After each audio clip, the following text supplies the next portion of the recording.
Okay, class, so today what we're going to be doing is we're going to be decomposing fractions. So we all know that we can add fractions with the same common denominator.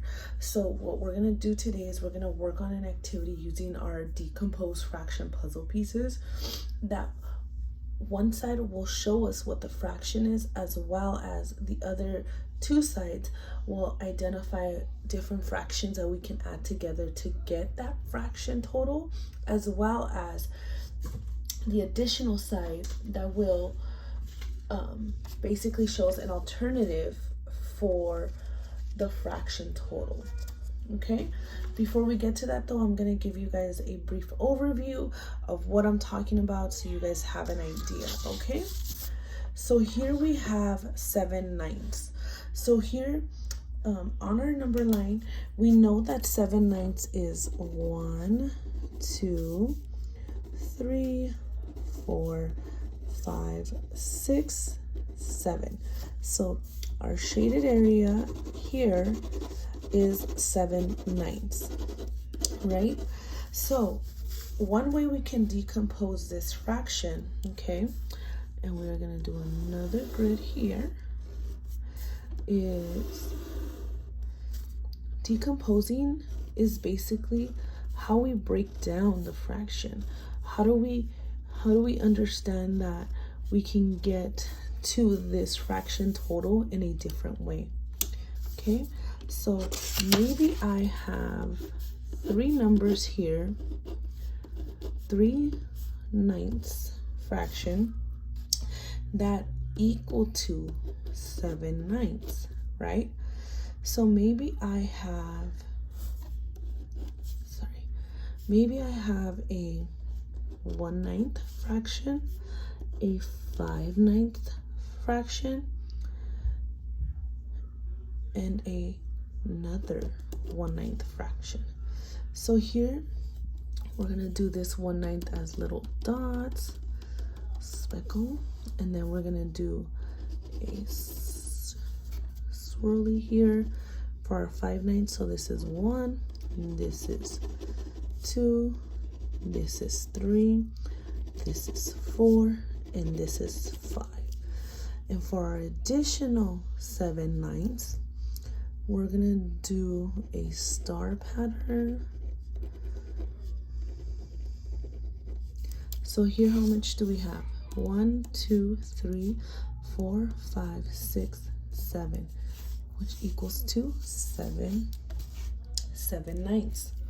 So again, this is just another way of understanding how do we break down this fraction and how do we still get the same answer even though the fractions may look different.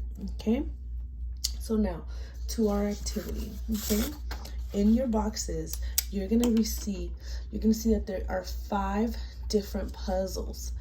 Each puzzle has 3 pieces.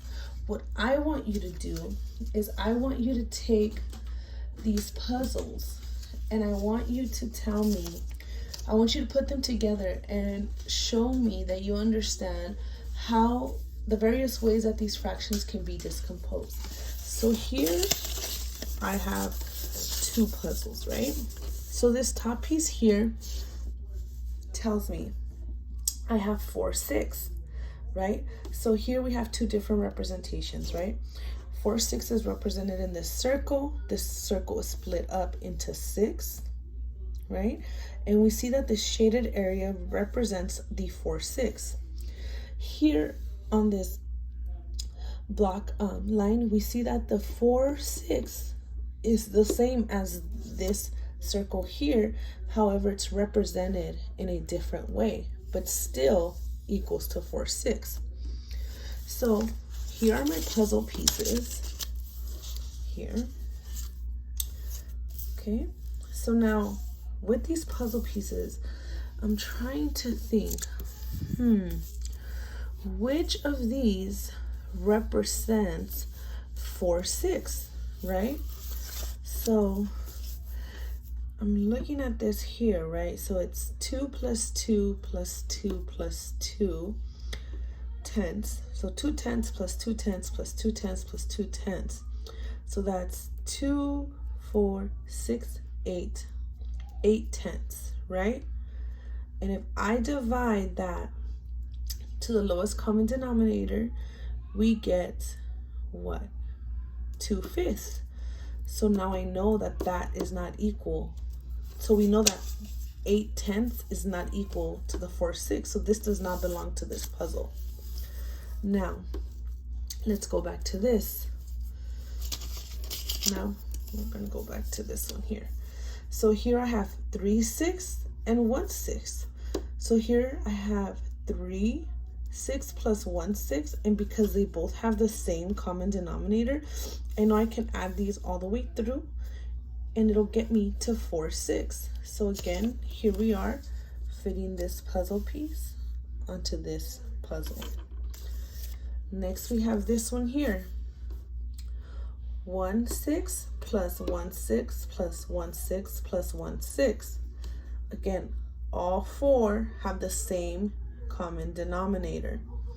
And again, we see that when we add 1 plus 1 plus 1 plus 1 equals to 4/6. So when we connect these, we see that this puzzle belongs together because these are all decompositions of this same fraction. Okay?